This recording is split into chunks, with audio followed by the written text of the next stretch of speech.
I'm back. I wanted to get up earlier, but I got to sleep in for a change. Okay, so I'm going to start adjusting the rockers and putting the distributor in. So what I like to do, as soon as I've got it, before I dismantled it, you always put it on firing on number 1, right? Before you take anything apart. That's what you should do. It's the best way to go about it. Because you don't want to keep rotating it and purging the oil out of the lifters if you got resistance on it, because you don't get as an accurate reading when you're doing your valve lash. It's good if they're totally pumped up. So she's firing on number 1. What you can do is, obviously number 1 cylinder, both valves are closed, so you can do both of those.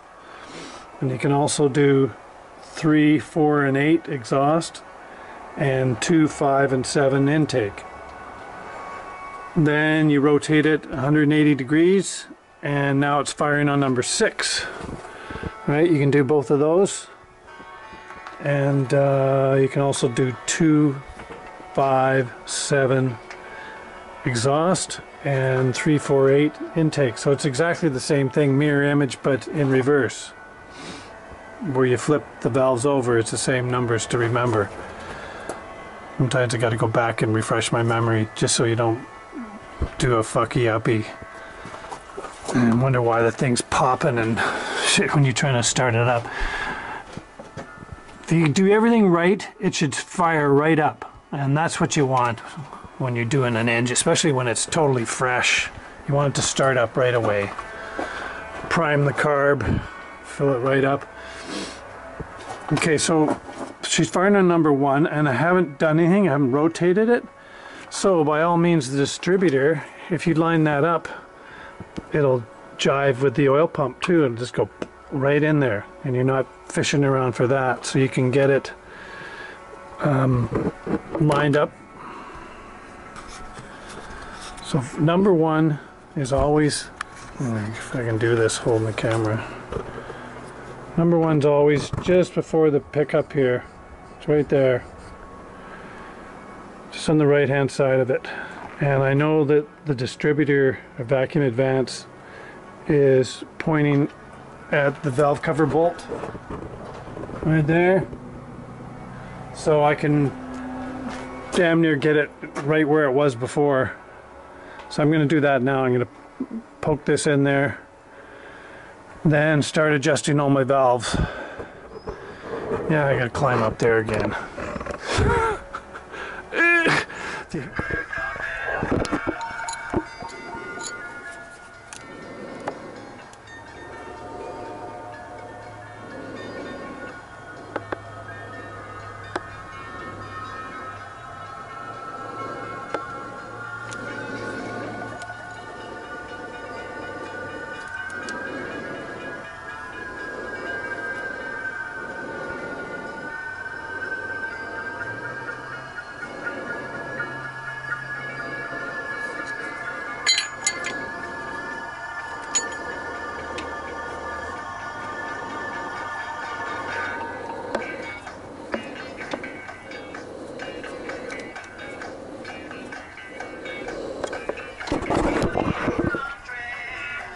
And the good thing about this is it shows that you've adjusted that valve already, because it looks like this when it's not adjusted.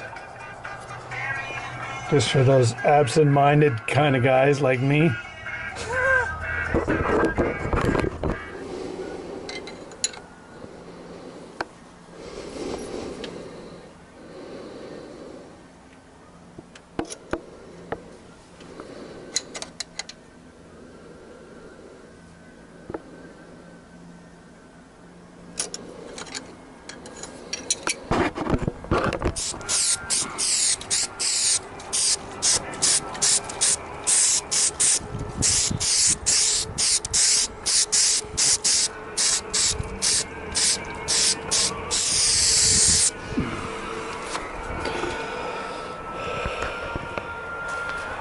Make sure you do the valve cover too.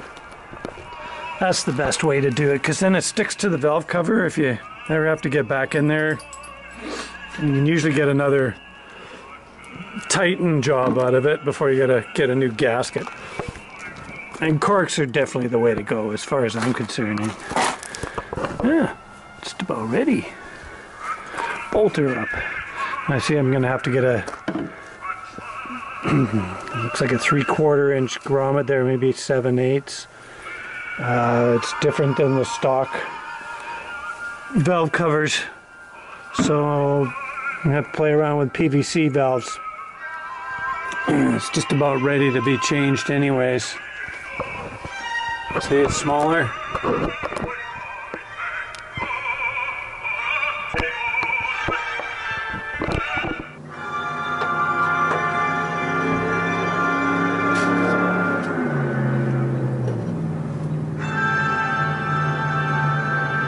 Sounds like me going for a test run.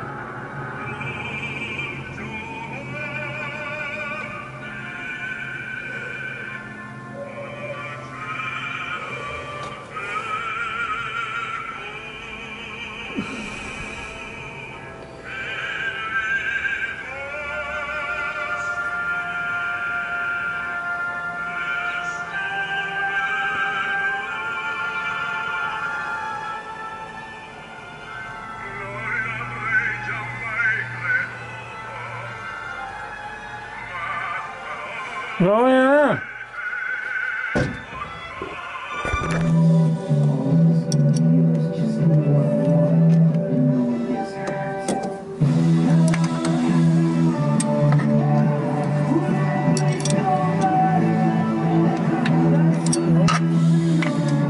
Tight.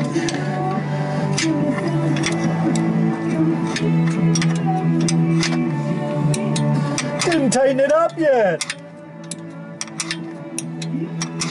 Premature ejaculation. There we go.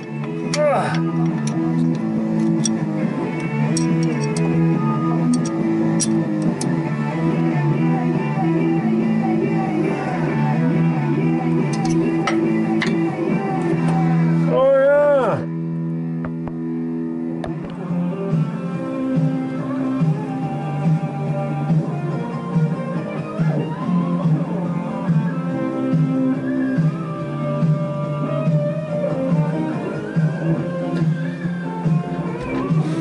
Exhaust bolt love never sees.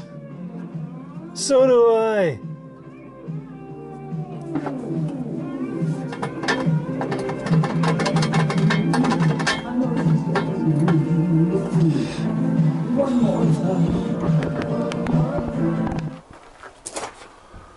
Almost there.